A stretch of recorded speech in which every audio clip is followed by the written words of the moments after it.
Buenas noches, maestra. Soy Cosme Antonio Pelcastre Cruz, de primero B, y hoy vengo a presentar mi LAPUC sobre los derechos humanos.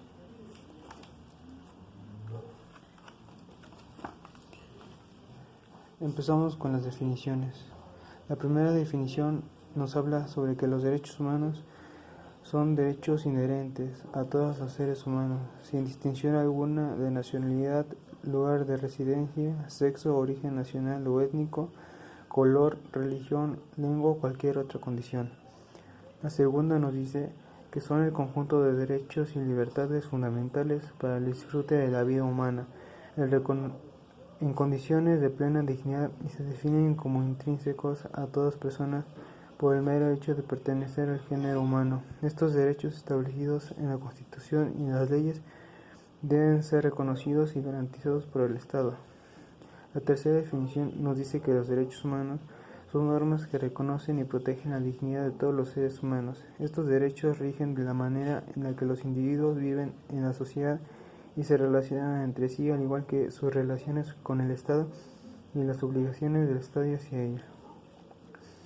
La cuarta definición nos habla que los derechos humanos son aquellas condiciones instrumentales que le permiten a las personas su realización. En consecuencia, subsume aquellas libertades, facultades, instituciones o reivindicaciones relativas a bienes primarios o básicos que incluyen a toda persona.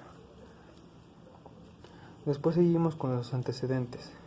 En el año 539 a.C., los ejércitos del Ciro el Grande, el primer rey de Persia antigua, conquistaron la ciudad de Babilonia, pero sus siguientes acciones fueron las que marcaron el avance significante. Para el hombre, liberó a los esclavos, declaró que todas las personas tienen el derecho de escoger su propia religión y estableció la igualdad racial. Estos y otros decretos fueron grabados en un cilindro de barro conocido como el cilindro de Ciro. Después continuamos con las características. La primera característica nos dice que los derechos humanos son derechos intrínsecos, es decir, todas las personas las tienen por el hecho de nacer. La segunda característica habla sobre que los derechos son irrenunciables. Nadie puede renunciar a ellos, ni siquiera por propia voluntad, y por eso mismo son intransferibles. La tercera característica dice que son derechos inalienables, por lo que nadie puede suprimir bajo ninguna circunstancia, ni se puede despojar a ellos de ninguna persona. La cuarta característica dice que son derechos indivisibles. Todos los derechos humanos merecen la misma atención y tienen la misma vigencia. La quinta característica nos habla que son derechos interdependientes. Esto significa que todos los derechos dependen de ellos mismos. La sexta característica habla sobre que son derechos universales. Significa que todas las personas tienen los mismos derechos sin discriminación alguna y que aplican a cualquier persona. La séptima característica dice que son derechos progresivos. Una vez conseguido un avance en el ejercicio y la tutela de un derecho humano, ya no se podrá eliminar, limitar ni restringir posteriormente. La octava característica dice que son derechos imprescriptibles. Los derechos humanos no prescriben, no tienen fecha de caducidad por ningún motivo. La novena característica dice que son derechos inderogables. Esto significa que aquello que no admite perder ni poder ni delegación y debe ser ejecutado por uno mismo. La décima característica dice que son derechos en constante evolución, es decir, la tercera generación. Después continuamos con la clasificación. Aquí tenemos que la persona titular del derecho es aquella persona o grupo de personas a quienes los derechos humanos protegen, además de ser referida a su titularidad. Comprende el ejercicio y garantías de los mismos. En este sentido, los derechos pueden ser individuales y colectivos. Después sigue la primera generación. Esta nos dice que germinaron como respuesta a los reclamos que motivaron los principales movimientos revolucionarios de finales del siglo XVIII. en Occidente y son conocidos como derechos civiles y políticos. Se plasmaron en los principios y normas en las declaraciones norteamericana y francesa. Después seguimos con la segunda generación. Nos dice que surgen debido a las diferencias e injusticias sociales y económicas y tienen como principal objetivo de garantizar el bienestar económico, el acceso de trabajo y la educación y la cultura, por lo que el Estado tiene la obligación de proveer los medios necesarios para procurar el desarrollo de los seres humanos. La tercera generación nos dice que los derechos reconocidos en esta generación fueron promovidos a partir de la década de los 70 para incentivar y proteger la sociedad y elevar el nivel de vida de todos los pueblos. La concepción de los derechos humanos, la tercera generación supera toda limitación geográfica y se ubica lo mismo en el plano nacional y en el plano internacional. Después seguimos con la Carta Magna.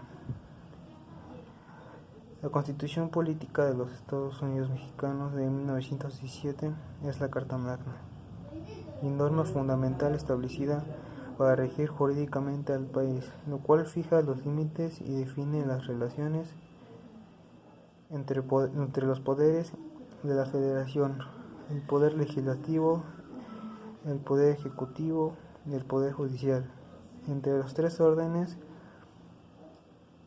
diferenciados del gobierno: el federal, el estatal, el municipal, y entre todos aquellos y los ciudadanos.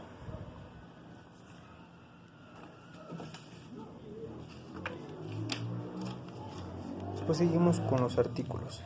El artículo 1 nos habla que todos los seres humanos nacen libres y iguales en dignidad y derechos, y dotados como están de razón y conciencia deben comportarse fraternalmente los unos con los otros.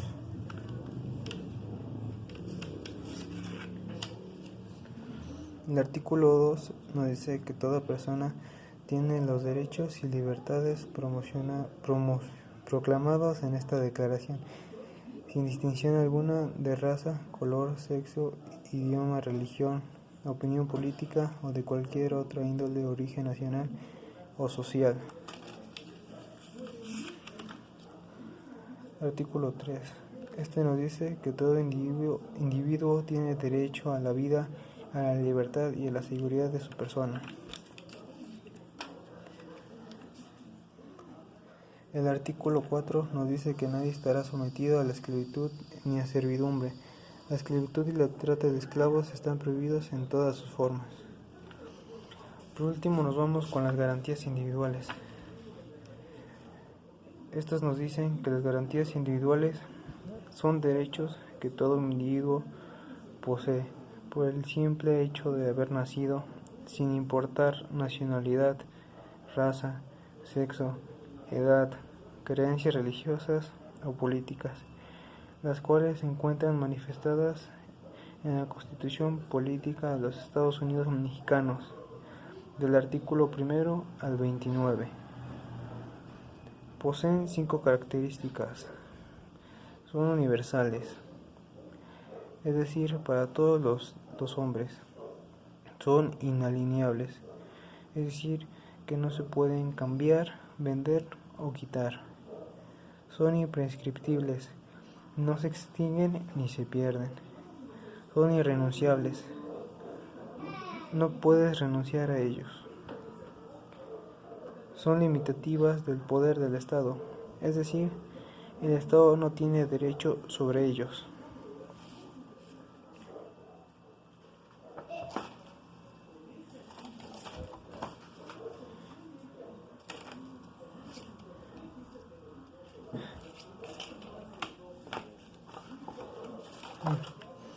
Esta fue mi labbook sobre los derechos humanos. Espero le guste.